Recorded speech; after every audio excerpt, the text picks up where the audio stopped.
19 দিন ধরে চলছে চাকরি হারা শ্রমিকদের আন্দোলন। এ বিষয়ে আরো জানাতে আমাদের সাথে যুক্ত হচ্ছেন আমাদের সহকর্মী বিধান সরকার।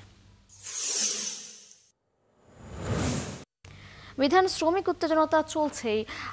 আজ দুই পক্ষের শ্রমিকদের কি কি কর্মসূচি রয়েছে এবং তাদের এই মুখোমুখি অবস্থান নিয়ে কর্তৃপক্ষ কি বলছে? তৃষা, আজকের 19তম দিনে পড়ছে যে চাকরিহারা শ্রমিক তাদের আন্দোলন। এবং এখানে আজ গেল দুদিন দেখেছি যাদের চাকরি ছিল, যারা কারখানায় যোগ দিতে চায় তেমন শ্রমিকরা সকাল 6টা থেকে 9টা তাদের দুই শিফট হয়, বা সকাল 6টায় আজকের যেমন গেল দিন বা তার আগের দিন সকাল 6টায় ছিল, সকাল 9টায় ছিল, তারপর তারা দুপুর অবধি পর্যন্ত অপেক্ষা করছে এবং এখানে মালিকের কর্মকর্তারাও ছিলেন। কিন্তু আজকের কিন্তু এখন পর্যন্ত আমরা সেই যে মালিক পক্ষের যে শ্রমিক যারা রয়েছেন, যারা চাকরি আছেন, তারা কিন্তু এখন পর্যন্ত কারখানায় আছেনি। তো এখন পর্যন্ত দেখতে পাচ্ছেন কিন্তু যারা 19 দিন ধরে এখানে আন্দোলন করতেছেন, সেই শ্রমিকরা কিন্তু এখনো কিন্তু এখানে অবস্থান করতেছে এবং তারা বলছে যতক্ষণ পর্যন্ত তাদের একটাই দাবি, চাকরি ফিরিয়ে না পাওয়া পর্যন্ত তাদের আন্দোলন চলে যাবে। তো এই আন্দোলনের সাথে বিভিন্ন সংগঠন, শ্রমজীবী সংগঠন বা আপনার আমাদের জাতীয় নাগরিক পার্টি, তারাও এখানে সে রাতভর অবস্থান করছে। সেই একজন নেতার সাথে কথা শুনবো যে আপনারা কেন, কোন অভিব্যক্তি থেকে বা কোন জায়গা থেকে, কোন টান থেকে এই শ্রমিকদের সাথে এই রাতভর এখানে থাকছেন এবং আন্দোলন করছেন।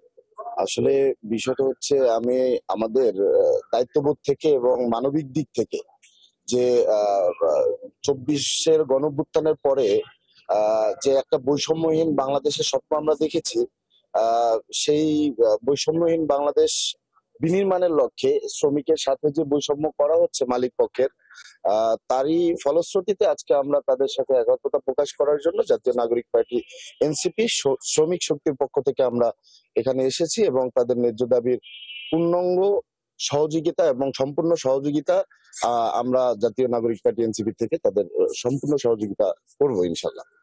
আপনি শুনলেন তৃষা, এই যে এনসিপি থেকে শুরু করে অন্যান্য বাসদ, তারপর বিএনপি এবং আমরা দেখেছি গেল দিন যে মহানগর বিএনপির মহানগর শ্রমিক দলের সভাপতি ফয়েজ, উনি এখানে বলছেন যে এখানে যদি কোনো অনাকাঙ্ক্ষিত ঘটনা ঘটে, যেহেতু শ্রমিকরা শান্তিপূর্ণ আন্দোলন করছেন, সেক্ষেত্রে মালিক কর্তৃপক্ষ এখানে দায়ী থাকবে। কারণ এখন পর্যন্ত আমরা গেল দুদিন দেখেছি একটা মুখোমুখি উত্তেজনা ছিল এখানে চাকরিহারা শ্রমিক এবং যারা চাকরিতে বহাল আছে সেই শ্রমিকদের মধ্যে। তো আইন শৃঙ্খলা পরিস্থিতি বলতে পুলিশ থাকে এখানে, কিন্তু বড় ধরনের সংঘাত, মানে দুই পক্ষই একটা উত্তেজনাকর মুহূর্ত ছিল। গেল দিন সবচেয়ে বেশি ছিল ঘটনাটা, কিন্তু আজকের এখন পর্যন্ত তারা কেউ আসেনি, যার ফলে আমরা বলতে পারি হয়তো বা শোনা, আমরা যে বিষয়গুলো জানতে পারি তার 9টা একটা শিফট রয়েছে, 9টার দিকে আবার সেই যে যারা চাকরি রয়েছে তারা আবার কর্মে যোগ দেওয়ার জন্য আসতে পারেন, তখন হয়তো একটা পরিস্থিতি উত্তপ্তকর তৈরি হতে পারে। তারপরেও আমরা চাচ্ছি যে সবাই।